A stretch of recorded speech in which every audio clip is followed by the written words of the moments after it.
And communication is leads into a team effort. So for customers, constituents, and media, single point of contact. Prepare for questions and include your legal counsel. Software and support vendors.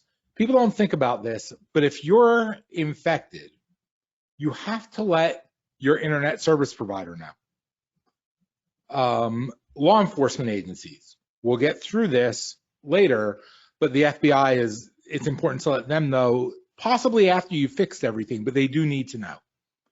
Possibly while you're fixing it, they do have resources to help.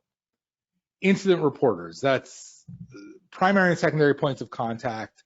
Know your reporting requirements. You may need to report this to your state government.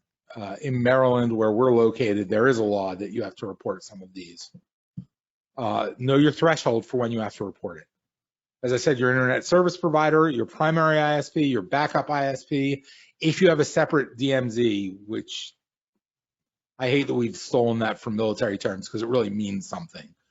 But if you have a separate sort of neutral area, know who that internet service provider is. They need to know because they need to protect their other clients. Yep, and back to that list of contacts. So thank you, by the way, Stacy, for the comment about the incident response plan.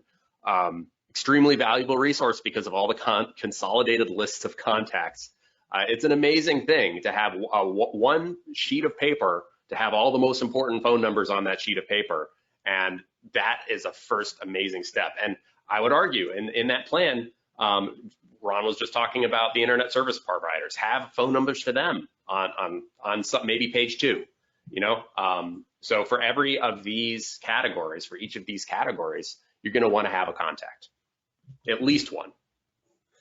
And finally, other incident response teams. And we also have on there things like nomoreransom.org, Have I Been Pwned, which I admit I'm signed up for, and the number of times that my personal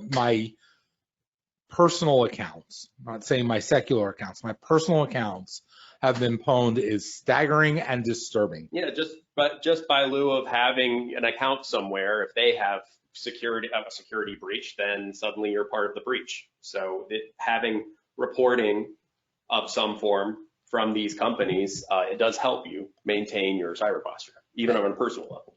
And